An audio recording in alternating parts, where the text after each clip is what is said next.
Kala ko tatakas mamaya 3 away na. Ay, man. Wala akong bantay mo. Hindi ako mo yun. Bantay ng 4 o'clock. Pwede ang pero mas balik na 4:15 pa yun, di ba? 4:30 na ako. Nabalik na 4:30. Yung mga wala ko. 2.5 lang sa loob yung sinasabi.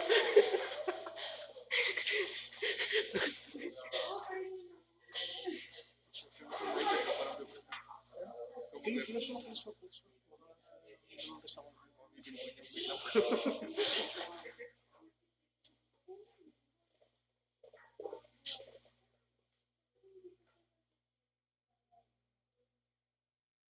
Ano ba to?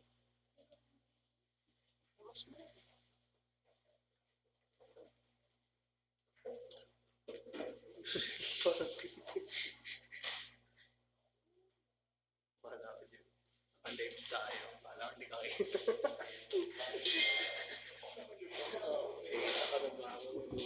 Nakapag sa live.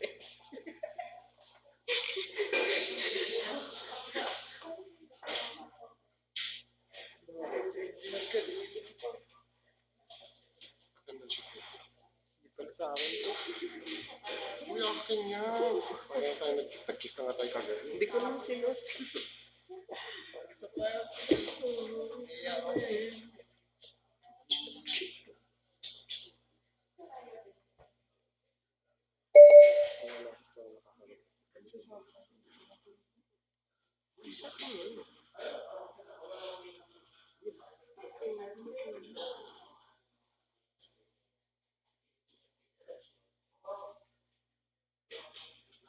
Ay, Inji.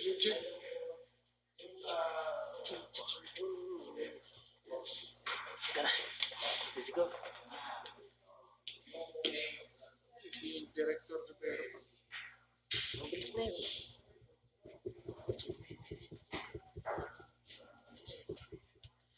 Christian Rivero.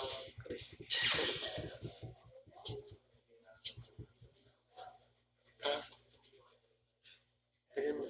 Sir, naka-ready na kami. Kahit i-open nyo lang po, tapos umalis na kayo. Huwag na kayo bumalik kahit kayo guys.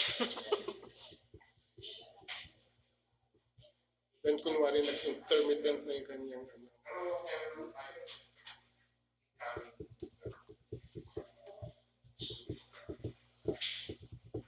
Pwede pa. Para paruwi na tayo. Bago naman may dito. Kami mo na mga bulit. Kasama mo naman. Wala.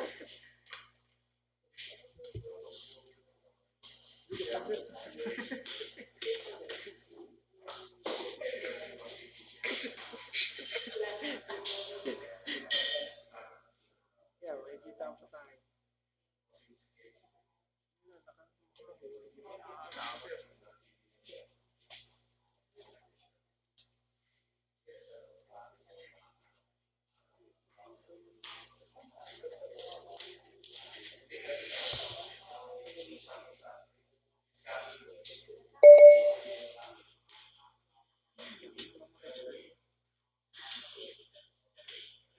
Kenoni.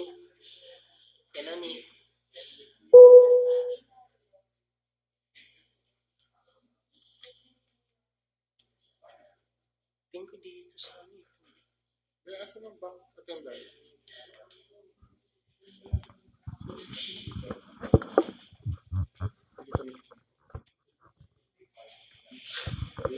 Ipan mo.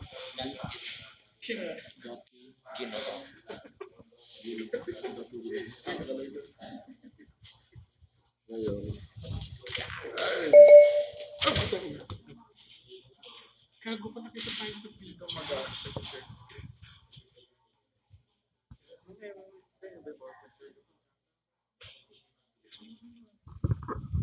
Chair na lang hinintay. Ay, presiding chair na lang hinintay natin ha. Presiding na lang.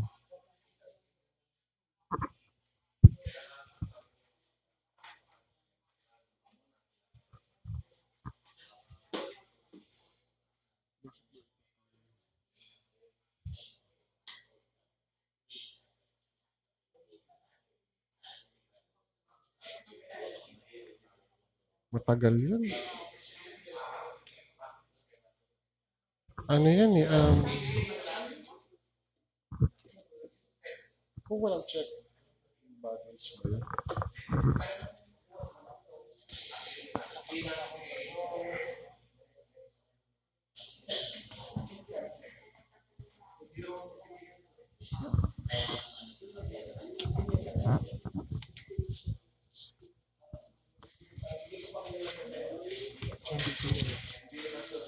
Pwede siya ulan man.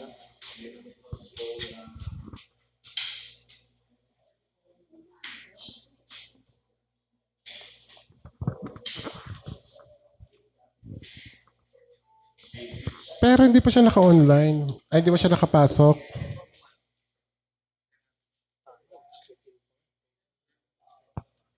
Sige, biya mo, call mo. Ay, Sige, call mo. Kay John naman ang account yan, di ba? Ako dyan wala, di ba? wala. Sari ka, sari ka. Sige, sabi mo.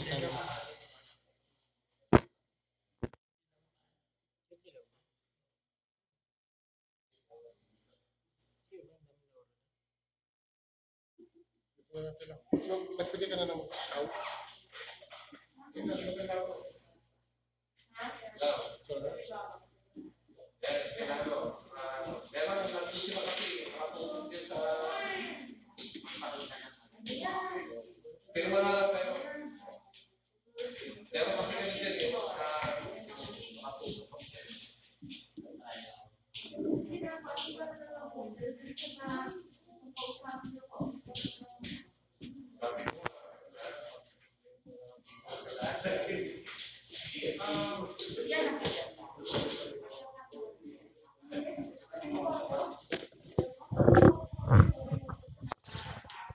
Ah, magpe-pray ka ulit ano ha? Sino kaya tatawagin ko sa prayer?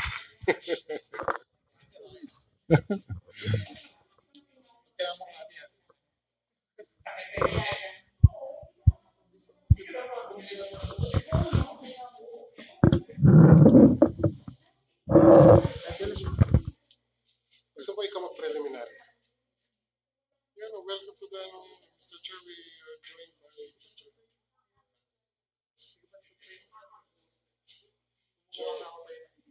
joining us online. Lima pa.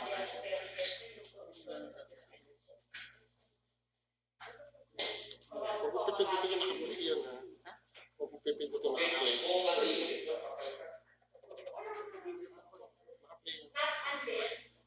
Bobo pala to.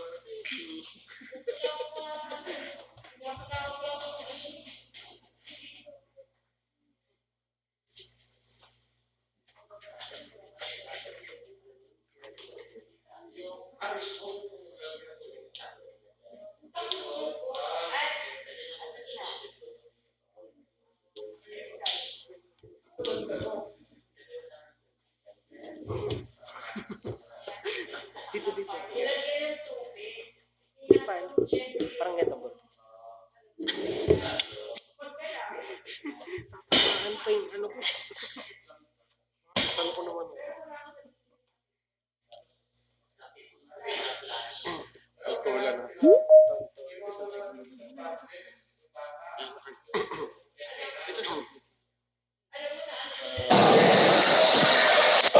Ay, nako. Yes, Good sorry. afternoon, Mr. Chair. Oh, Secretariat, Yes, we can start na po, Mr. Chair.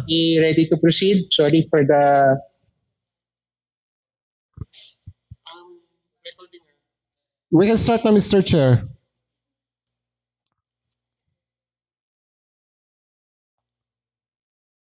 Mr. Chair, can you hear us?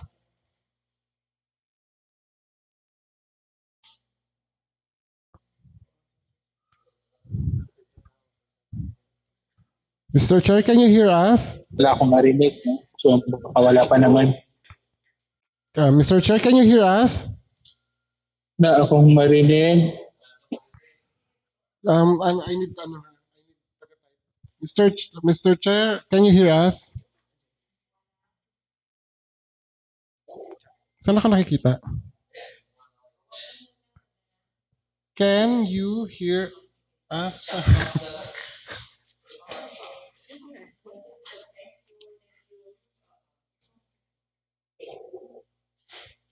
Mr. Chair, can you hear us?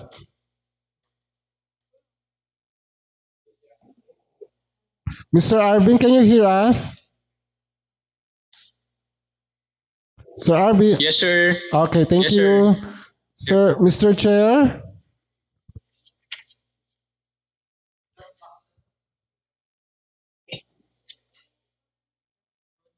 Walang chat box.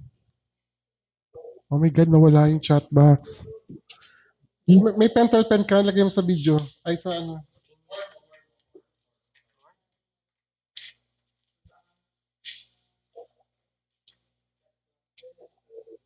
Di ko mag... Ikaw nga mag-message, Mr. Chair, can you hear us?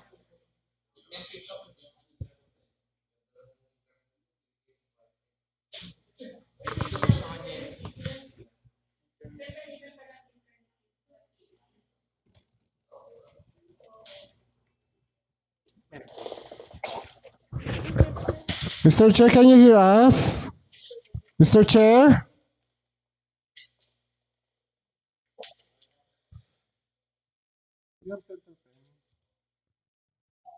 Wala akong marinig. Sabi mo, check ka. Sir, chat box. Chat box.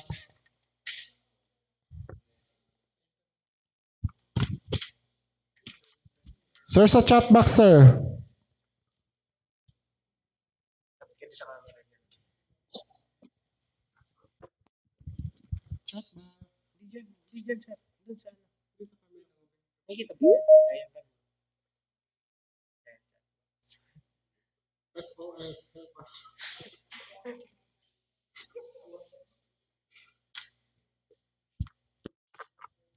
Where is he now?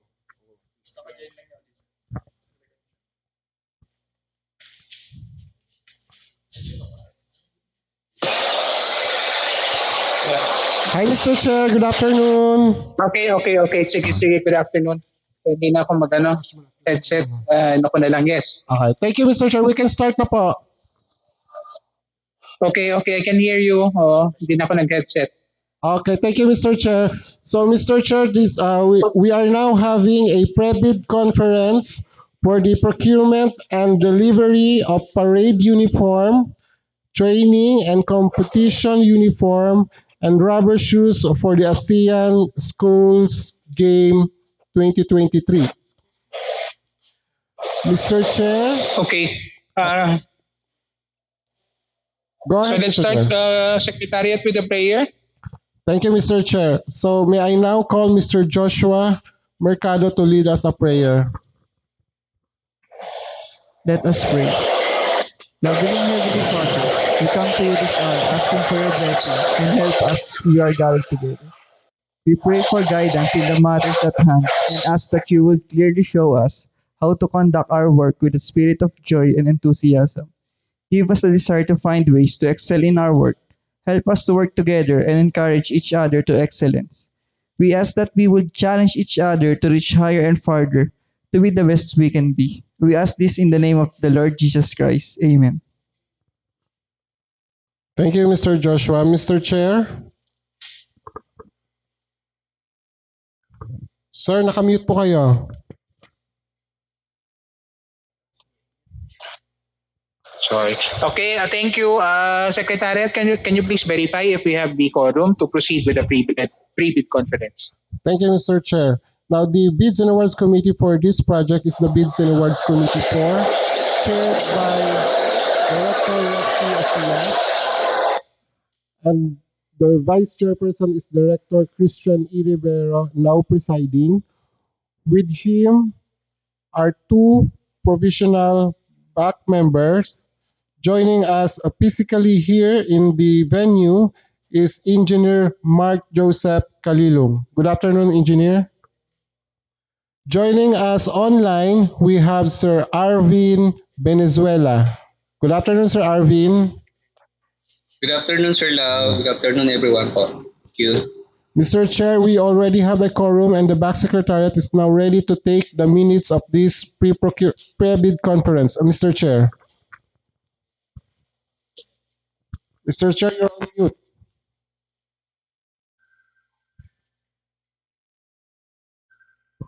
Mr. Chair, you are on mute. Okay, thank you, Secretariat. Since as the presiding officer, and since we have the quorum, uh, we can proceed with the pre-bid conference. Can we also take note of those bidders who are currently present, Thank you, Mr. Chair. and as well as the members, okay? Secretariat. Okay. Thank you, Mr. Chair. Now, for joining us also here in the conference, we have the end user representative. First, we have Sir Cesar Abalon.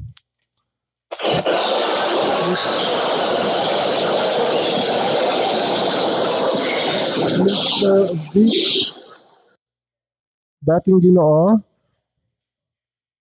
Ma'am Jessica Elizabeth Brillantes, Sir Paulo Montita II. And for the back secretariat, we have Mr. Roderin Balya, Mr. Carlos Vicenzo, Mr. Joshua Mercado, the project in charge, Mr. Janice Guerra, and yours truly, Lauro L. Roberto Jr.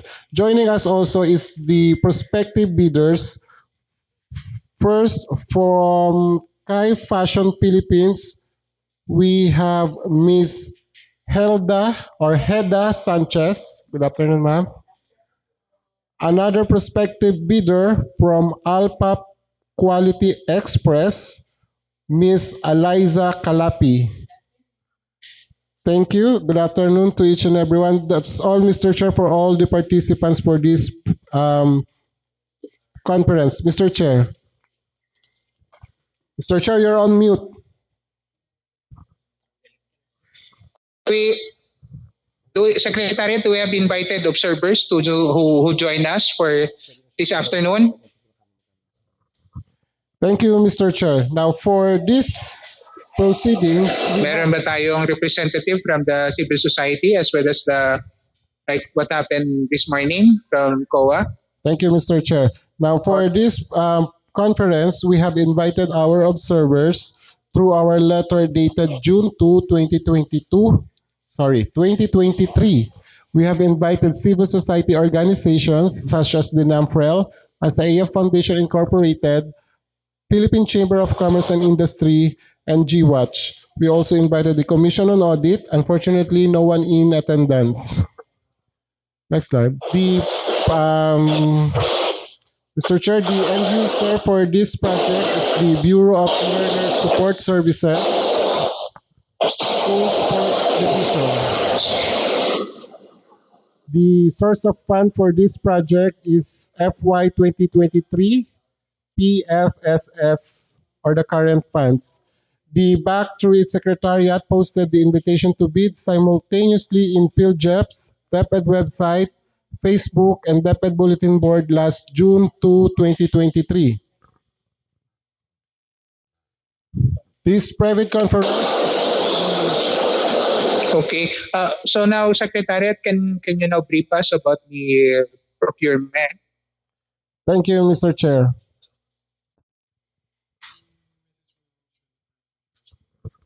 Okay, this pre-bid conference is the initial forum where the procuring entities, representatives, and the prospective bidders discuss the different aspects of the procurement at hand. Its main purpose is to clarify and address bidders' questions on different aspects of the procurement at hand or in the bidding documents, and for the bidders to fully understand the requirements. Take note that any statement issued shall not modify the terms unless in writing and issued through a supplemental bulletin or bid bulletin. Now, for the ABC or the approved budget for the contract for this project, a total of 3,455,900, broken down into 4 lots. For lot number 1, we have the parade uniform. The ABC is 587,400. For Lot 2 or for the training and competition uniform, we have 1,551,300. For lot number 3, under training and competition uniform, 338,200.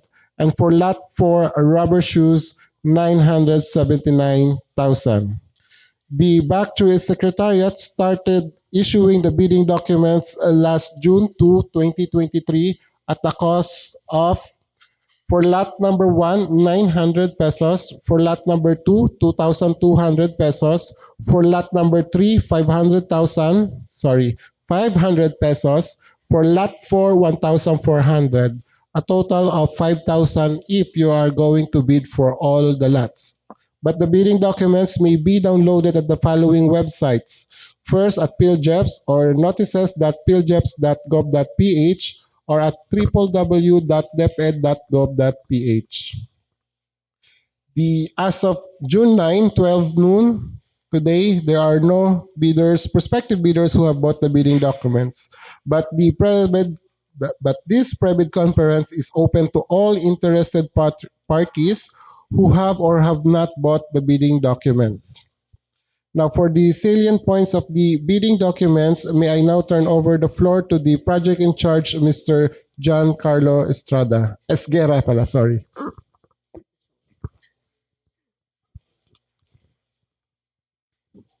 For the invitation to bid and instruction to bidders, prospective bidders should have completed within a period of 7 years immediately preceding the deadline for submission of bids. Single largest completed contract (SLCC) similar to the contracts to be bid and the value of which adjusted, if necessary, by the bidder to current prices using the Philippine Statistics Authority (PSA). Consumer Price Index must be at least 25% of the ABC to be bid for, or at least two similar contracts, and the total of the aggregated contract amount should be equivalent to at least 25% of the ABC bid for, and the largest of these similar contracts must be equivalent to at least 12.5% of the ABC to be bid. For the ITB Clause 5.3, page 19 of the bidding documents, for the purpose of the track record requirement, contracts similar to the project shall refer to the supply and delivery of athletics uniform, garments, or accessories. For this purpose, the similar contracts should have been completed within the period of 7 years immediately preceding the deadline for the submission and receipt of bids. For the ITB Clause 7.1, subcontracting shall not be allowed. For the ITB Clause 9, page 19 of the bidding documents, requests for clarifications for an interpretation must be in writing and submitted at least 10 calendar days before the deadline set for the submissions and receipt of bids. For the procuring entity's addressee is Director Resty C. Osias, the Bids and Awards Committee back for chairperson. And for the email address is for depedcentral.backsecretariat@deped.gov.ph. Consistent with the section 22.5.3 of the revised IRR of RA 9184, posting on the PhilJeps and the procuring entity's website of any supplemental bid bulletin shall be considered sufficient notice to all bidders or parties concerned. The documents comprising the bid financial component. The second bid envelope should contain the financial documents for the bid, and the bid form and price schedule shall be per lot as prescribed in the form provided herein.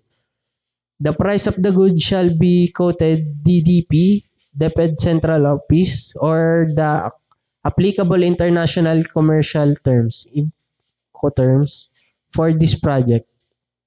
Bid prices should be written in 2 decimal places only. Bid prices that are written in more than 2 decimal places shall be rounded off. Results of bid evaluation shall that will be exceed the ABC shall be ground for rejection of the bids. For the ITB clause 14.1, pages 19 to 20 of the bidding documents, the bid security shall be in form of a bid securing declaration or any of the following forms and amounts. For the lot number 1, the barong and pants for boys and Filipiniana barong blouse and pants for girls.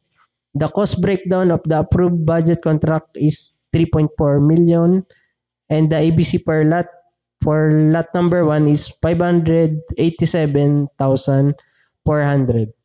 And for the 2% of the ABC in cash, cashier's manager's check, bank draft guarantee, or irrevocable letter of credit is 11,748. And for the 5% of the ABC is 29,370. And for lot number 2 is sports jackets, jogging pants, playing jerseys, athletes, polo shirts, shorts for training, athletes and coaches, and t-shirt for training athletes and coaches. The ABC of the lot is 1.5 million and the 2% is 31,026 pesos. And the 5% is 77,565 pesos. For lot number 3 is the towel, water tumbler, and sports bag. With the ABC of the lot is 338,200. And for the 2% is 6,764 and the 5% is 16,910. For lot number 4 is rubber shoes. The ABC is 979,000. The 2% is 19,580 and the 5% is 48,950. For the ITB clause 14.2 of page 20 of the bidding documents, bid securities other than a bid securing declaration shall be turned over to the DepEd Cash Division for custody. The bid securing declaration shall be under the custody of the Back Secretariat. Bid security shall not contain any deletion, crossing out, expansion, or any form of correction. Otherwise, the DepEd may reject such security if any such intercalation, superimposition, or alteration affects in any material information or features of the document.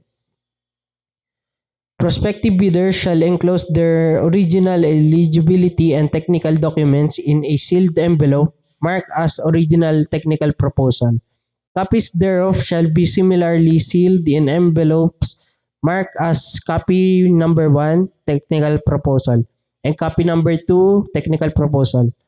In addition, the USB flash drive containing the soft copy of the original eligibility and technical documents shall be marked as USB flash drive.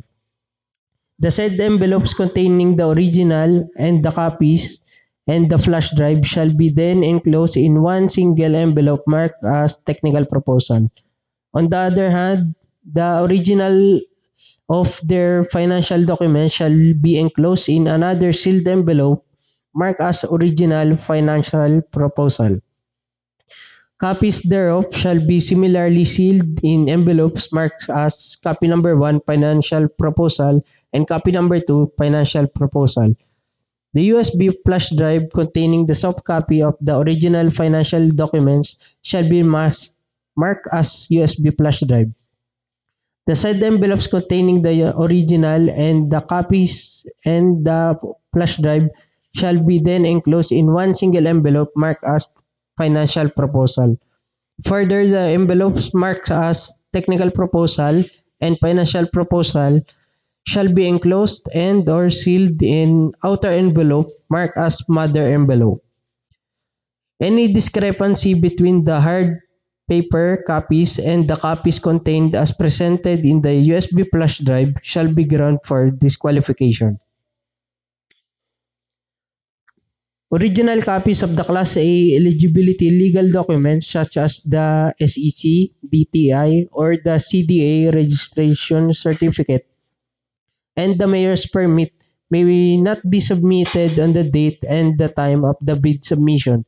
However, the bidder must be able to present such original copies during post-qualification on the demand by the bank or its authorized representatives for validation.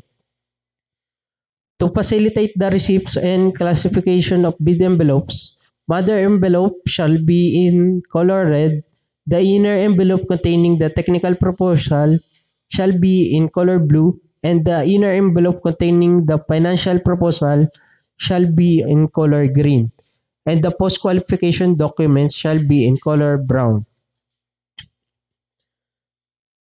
Post-qualification documents may be submitted during the bidding, but this does not qualify the bidders who will not submit post-qualification documents during bid submission. Note, each bidder shall submit 3 paper copies, 1 original and 2 copies of its bid, and 2 USB flash drive electronics copies, 1 technical component and 1 financial component. The e-copy of the price schedule must be in form of Excel and PDF.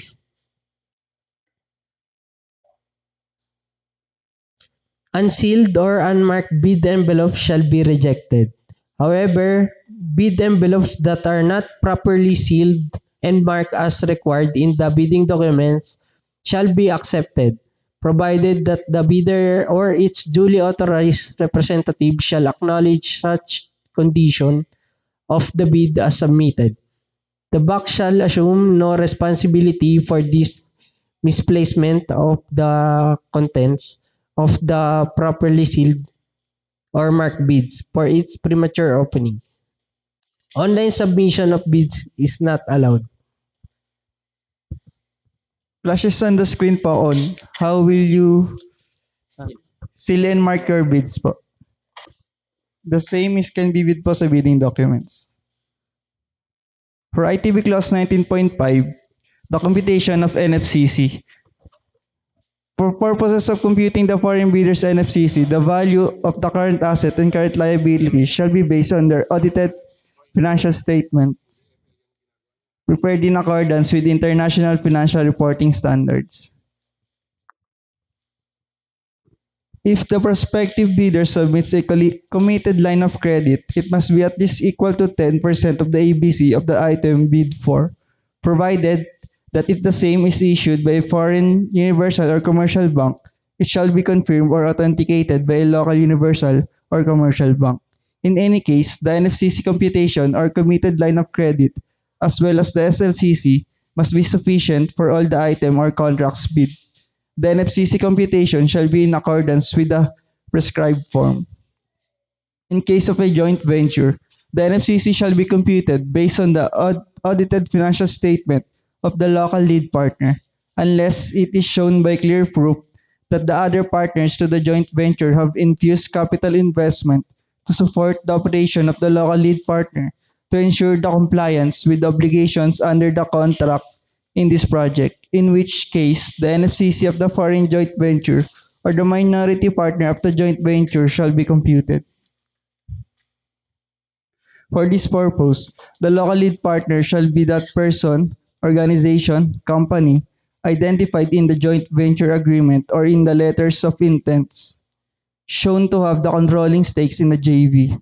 For easier reference, participating JVs or prospective JV partners must indicate in their JVAs or letter of intent the local lead partner appointed by them.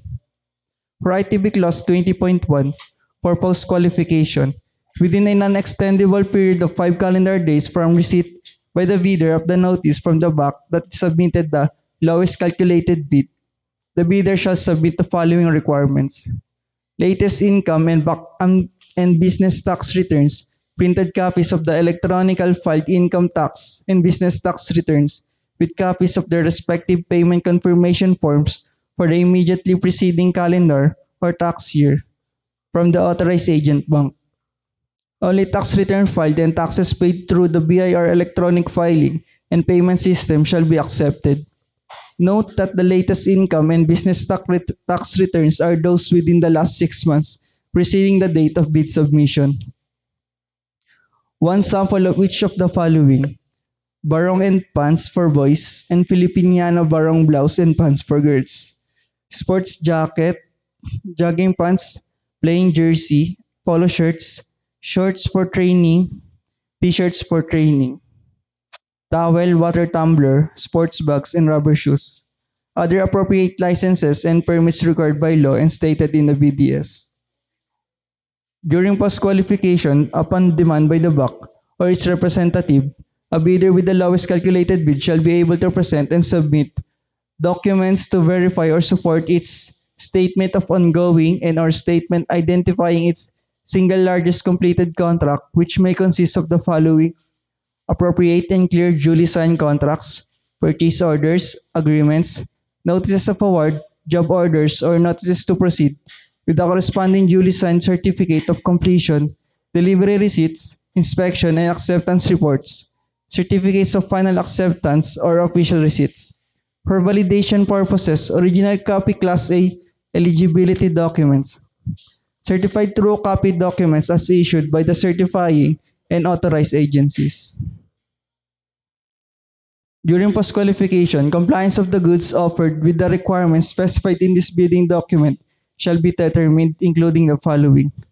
As per Section 34.3, verification of availability and commitment, and our inspection and testing for the required capacities and operating conditions of equipment units to be owned, leased, under purchase by the bidder for use in the contract under bidding, as well as checking the performance of the bidder in its ongoing government and private contracts if any of these ongoing contracts shows negative slippage of at least 15% in any one project or a negative slippage of at least 10% in each of two or more contracts. For Section 34.3, verification and or inspection and testing of the goods product after sales and or maintenance capabilities in applicable cases, as well as checking the following: delay in the partial delivery of goods amounting to 10% of the contract price in its ongoing government and private contracts.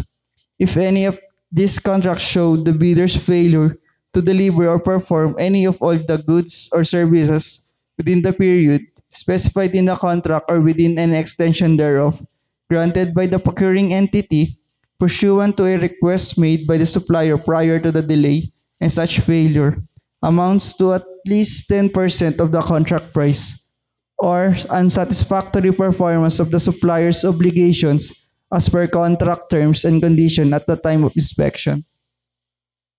If the BAC verifies any of these deficiencies to be due to the bidder's fault or negligence, the BAC shall disqualify the bidder from the award for the procurement of goods. In case of foreign bidders, a certificate of authentication from the Department of Foreign Affairs shall be required for each document submitted. The Class A documents or its equivalent that are written in foreign language, translated to English, and duly authenticated by the appropriate Philippine Foreign Service establishments or posts, or the equivalent office having jurisdiction over the foreign bidders' affair in the Philippines. To facilitate post-qualification, the bidder at its option may submit in advance on the deadline for submission and receipt of bids, above requirements and other documents required in Section 2, ITB Clause 20.1. The envelope shall be placed in a brown envelope and marked ITB 20.1 documents, name of project, bid opening date, and name of bidder. Submission of samples. All lowest calculated bidders are required to submit one set of samples for each of the items corresponding to the lots bid for, based on the technical specifications and drawing as offered in the bids. Failure to submit the required samples during post-qualification stage shall be ground for disqualification. This sample shall be subjected to evaluation during Excuse me, post-qualification. Chair, can I raise a question?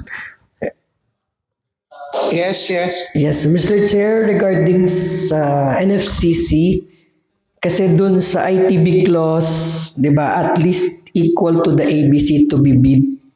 Pero per lot basis ang ating bidding. So, yung NFCC ba would fall per lot din or as a whole, Mr. Chair? Okay. Can the Secretariat also guide us to the query? Okay. What is a better way of determining yung sinasabi ngayon? Is it by lot or by whole? Okay, thank you, Mr. Chair. Now, the computation of the net financial contracting capacity is based on the lot to be bid. If the bidder will opt to bid for all the lots 1 to 4, so their NFCC computation must be equal to 100% of the ABC that they are bidding for. So meaning, if magbibid sila sa 4 lots, yung ABC ng 4 na lot, yun ang kailangang 100% ng NFCC nila. Kung magbibid lang sila sa 2 lots, sa example, magbid lang po sila sa sa lot 1 and 2, yun lang po ang kanilang dapat NFCC computation. Kailangan sufficient doon sa 2 lot. So kung ano man ang ibibid nilang lot, yun ang maging equal na kanilang NFCC. Mr. Chair.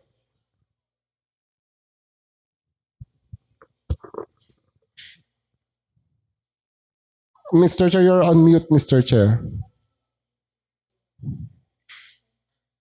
So so I think that's clear for the yun nga, na if supposedly if the prospective bidder will bid for the entire lot, so 4 lots, and the computation is the entirety, no? But if it is going to be just based on the selected lots lang, hindi yung entire project, so parang prorated lang yung NFCC niya, no? Yes, Mr. So Chair. I think okay, so klaro naman. Klaro na po ba as to the, I think that is the guidance for the computation? Yes, Mr. Chair. Okay. Thank you, Mr. Okay, Chair. so if there, kung tapos na ba yung yung presentation or Not- may babasahin pa? Okay. Yes, Mr. Chair. Not yet, Mr. Chair. So we will continue now, Mr. Chair. Okay. Thank you, Mr. Okay, Chair. sige.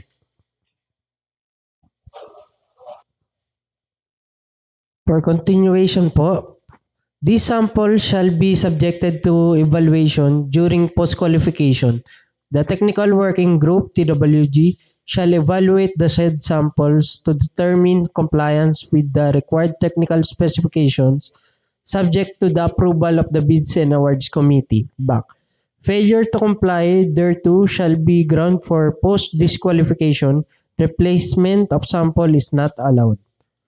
Failure to submit above requirements within the required time frame or a finding against the veracity of any such documents or other documents submitted for the project shall be ground for disqualification of the bidder for the award and the enforcement of the bid securing declaration.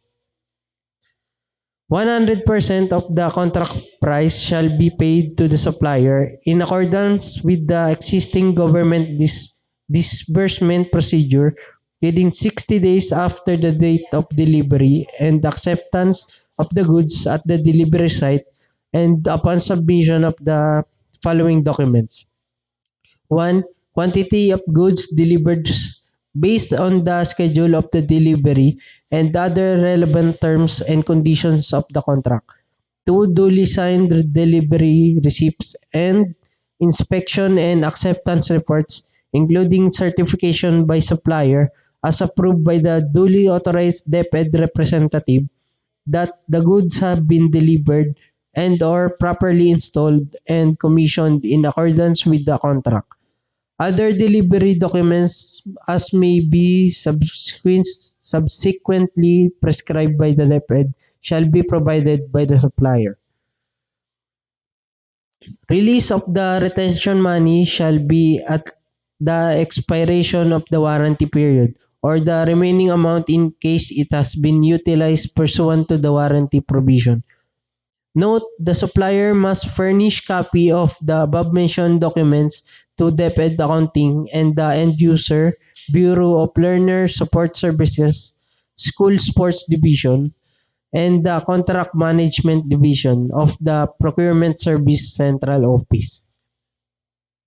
Payment shall be subject to the warranty provision in the form of either retention money in an amount equivalent to 1% of the payment or a special bank guarantee in the amount of equivalent to 1% of the contract price as provided under Section 6.62.1 of RA 9184 and its revised IRR. For the performance security shall be posted in favor of DepEd and shall be forfeited in the event it is established that the supplier is in default of any of its obligation under the contract. The supplier shall be responsible for the extension of its performance security and or renewal of its performance security whenever necessary and without need of prior notice or instruction from DepEd to ensure that it is in force and effect for the whole duration of the contract delivery period and until the a certificate of final acceptance is issued. Performance security shall not contain any deletion, crossing out, expansion, or any form of correction. Otherwise, DepEd may reject such security if any such intercalation, superimposition, or alteration affects any materials, information, or features of the document. Warranty. A 3-month comprehensive warranty for the goods will be applied that the said warranty period shall reckon from the date of issuance of certificate of final acceptance by the DepEd that the delivered goods have been duly inspected and accepted. The obligation for warranty shall be covered by retention money in an amount equivalent to 1% of the payment or a special bank guarantee equivalent to 1% of the contract price.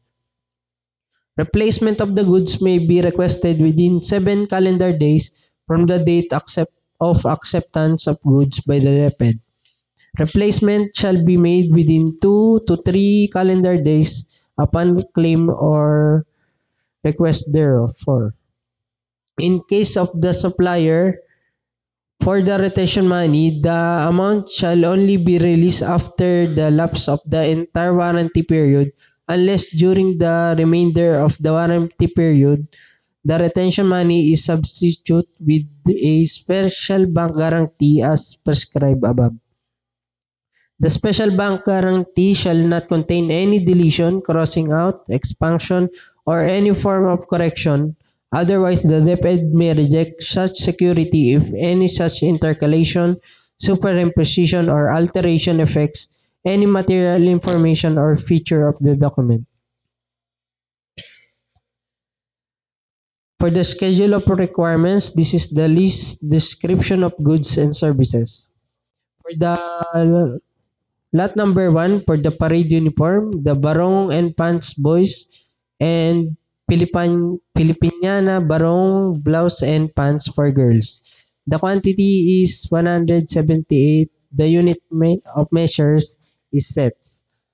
For the lot number 2 is the training and competition uniform. The items are sports jackets, jogging pants, playing jersey, polo shirts, shirts for training, t-shirts for training, and for lot number 3 is towel, water tumbler, and sports bag. And for lot number 4 is the rubber shoes for training. And for the approved budget for the contract ABC within 21 calendar days upon the receipt of notice to proceed. For the delivery schedule, the complete delivery shall be made within 21 calendar days upon the receipt of notice to proceed or as may be indicated in the NTP in coordination with the DepEd BLSS SSD. For the delivery sites, goods shall be delivered and inspected in the at Asset Management Division, Alonso Building, DepEd Complex, Meralco Avenue, Pasig City.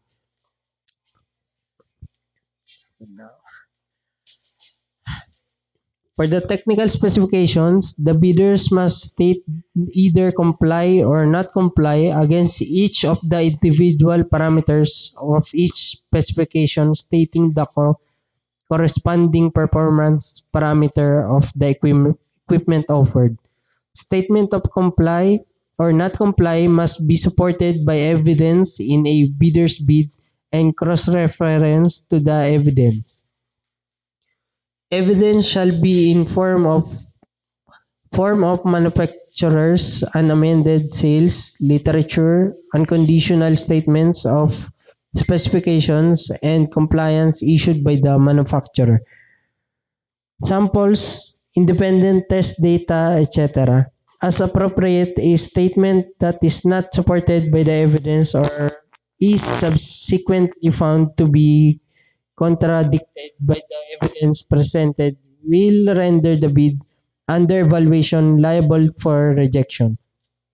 A statement either in the bidder's statement of the compliance or the supporting evidence that it is found to be false either during bid evaluation, post-qualification, or the execution of the contract may be regarded as fraudulent and render the bidder or supplier liable for prosecution subject to the applicable laws and issuances. And this is for the detailed technical specifications for the project. For the lot number 1, for the parade uniforms, the Barong Tagalog for men, the Filipiniana Barong blouse for women, the pants for men and the pants for women. And for the training and competition uniform. And for the jogging pants. And for the basketball uniform. And this is the athletics uniform. And for the badminton uniform.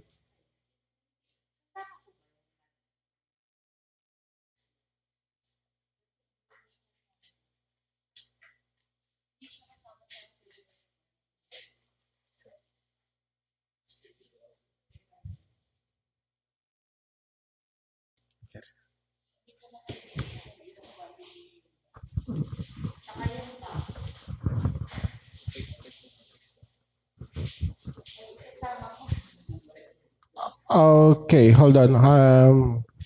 The question is regarding with badminton.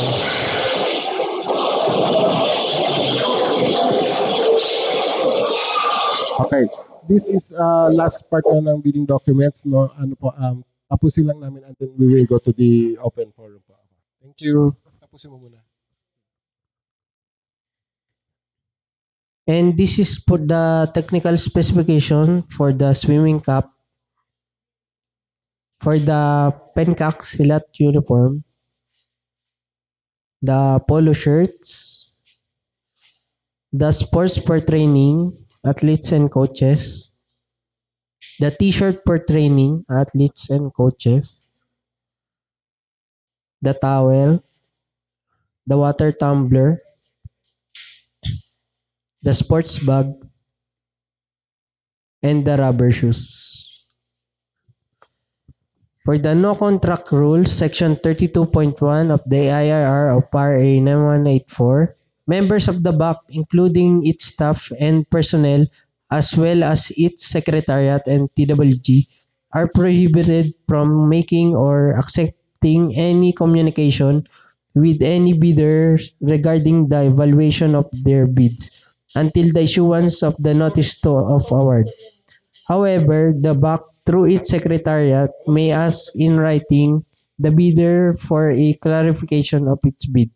All responses to requests for clarification shall be in writing.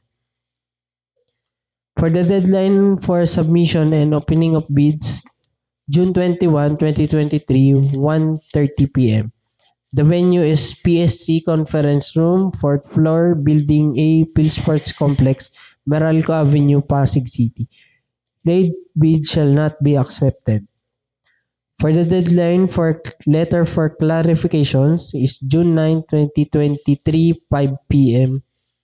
The email is depedcentral box.boxsecretariat@deped.gov.ph.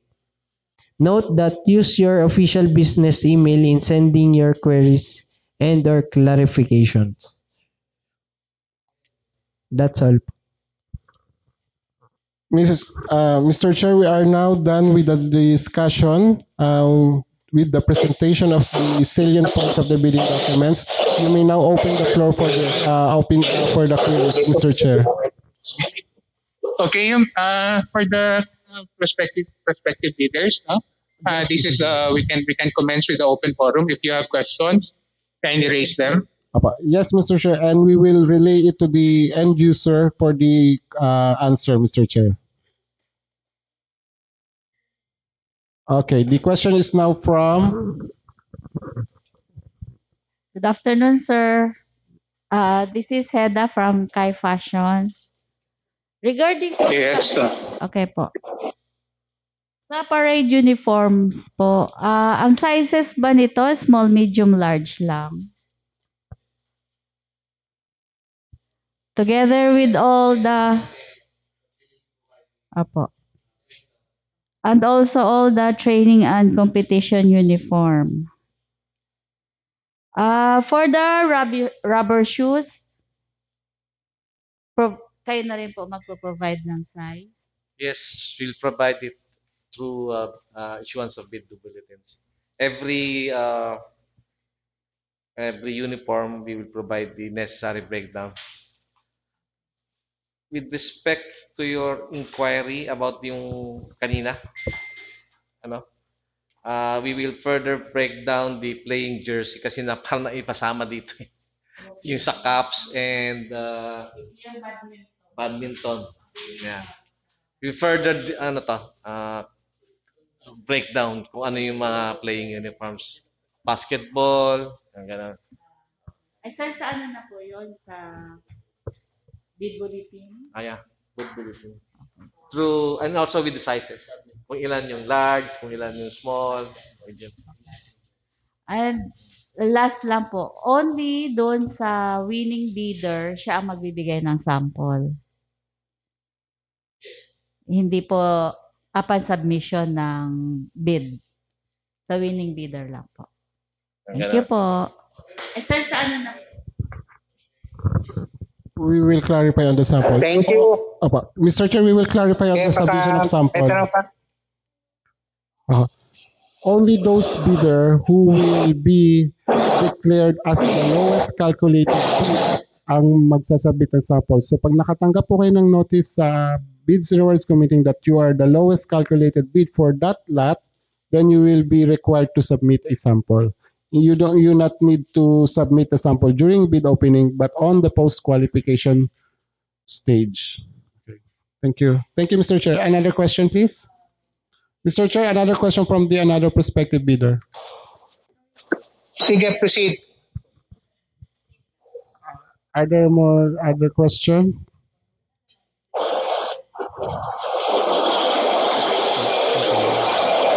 Okay, may question pa?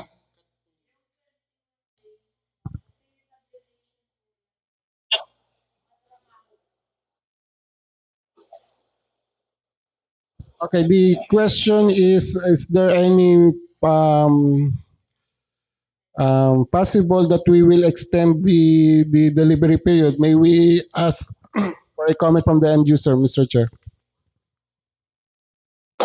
Yes, end user.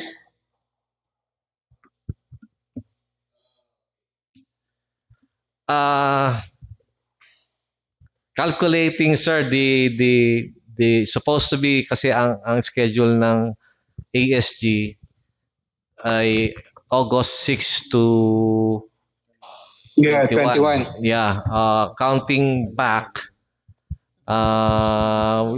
practically we have at least 21 days for upon receipt of the notice kasi yes pag nag-extend pa kami ng another day baka ma-delay na kami dun sa sa ano sa I mean preparation for the the ASG. I hope you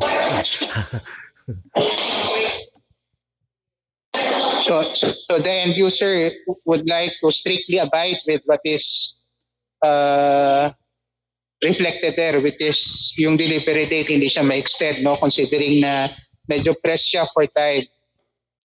Yes, Mr. Chair. Okay. So anything else?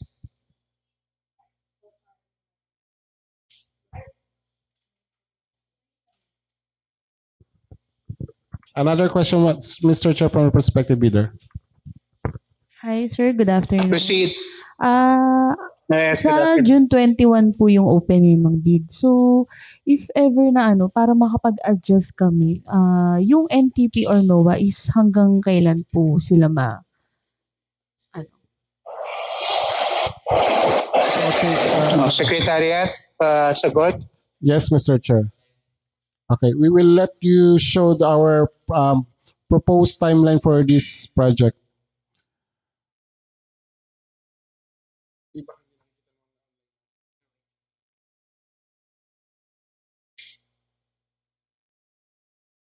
Flashing now on your screen is our proposed timeline. So we are now on stage number 5, which is the pre-bid.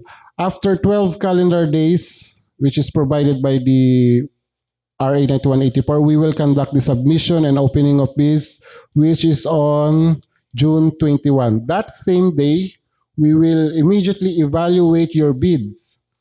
So that same day too, we will issue the notice kung kayo po yung lowest. That same day too will be the start of post-qualification. So after 5 days or 6 days, you need to submit your samples. That will be on June 21 to June 26. Now on June 20, sorry, wait lang. Mali yung,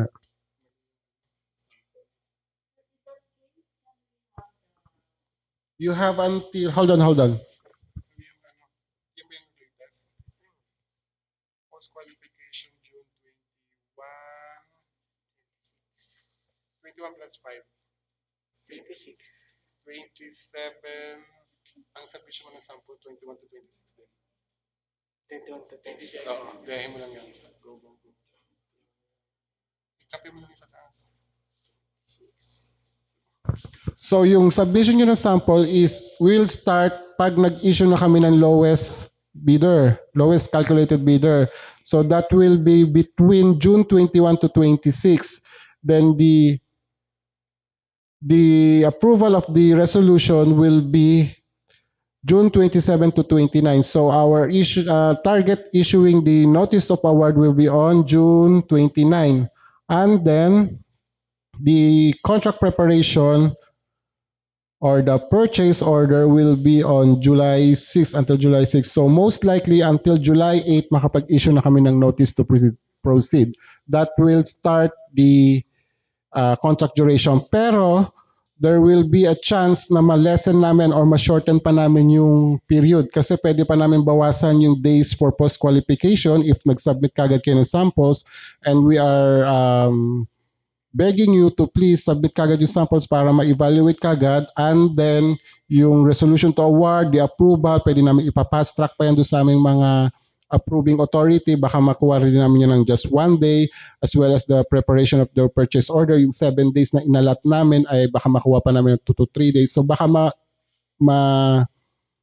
ma-lessen pa namin or ma-shorten pa namin yung period para madagdagan yung period nyo ng pag sa contract duration nyo between the issuance of NTP until the conduct of the ASEAN game or until matapos yung inyong contract duration.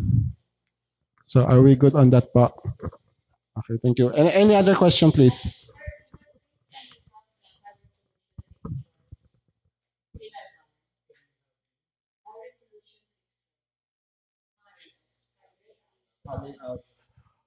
Oh, okay, we can provide that. Technical space. Okay, high resolution.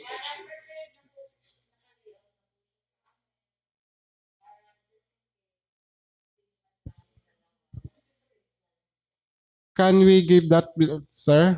And that will be included in our bid bulletin, that high resolution. So our bid bulletin, aside from the amendments, you could also get here in our office the that ano ba yan? In the form. In, okay.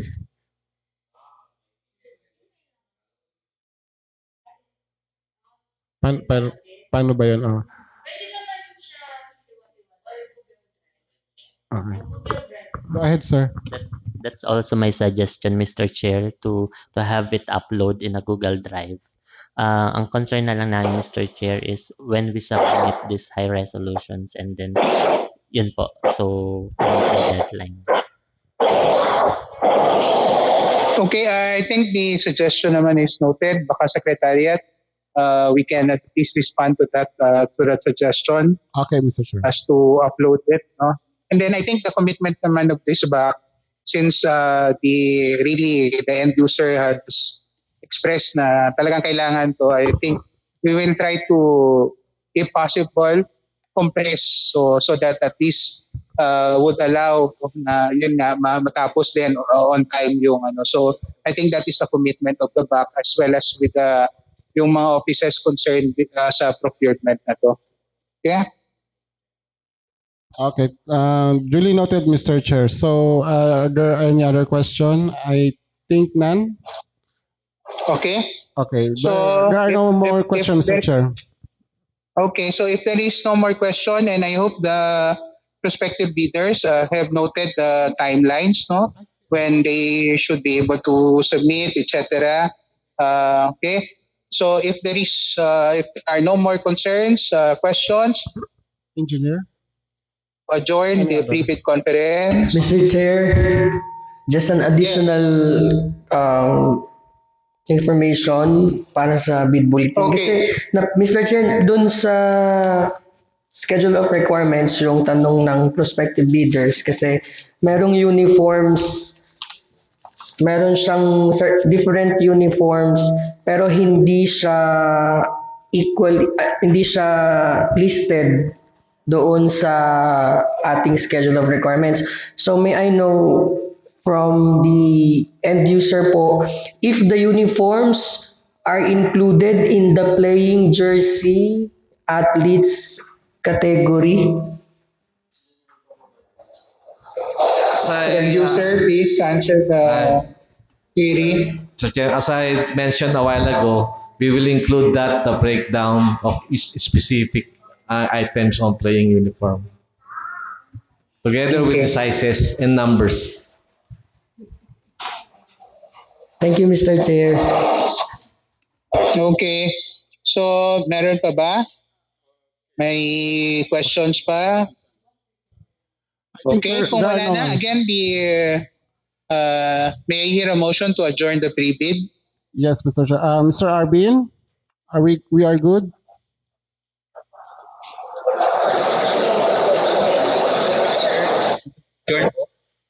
Move to adjourn, second. Motion. I second the motion, Mr. Chair. Okay, so it has been moved and seconded that this pre-bid conference is already finished, so we declare it to be adjourned. So salamat sa lahat, no? Salamat Secretariat and to our prospective bidders and users sa kasama sa back. Salamat po. Thank you very much. Thank you, sir. Mr. Chair, ingat po kayo. Okay, thank you kayo rin. Enjoy the long weekend. Bye-bye po, sir. Pasalubong po. Ay. Ay, narinig pa ba?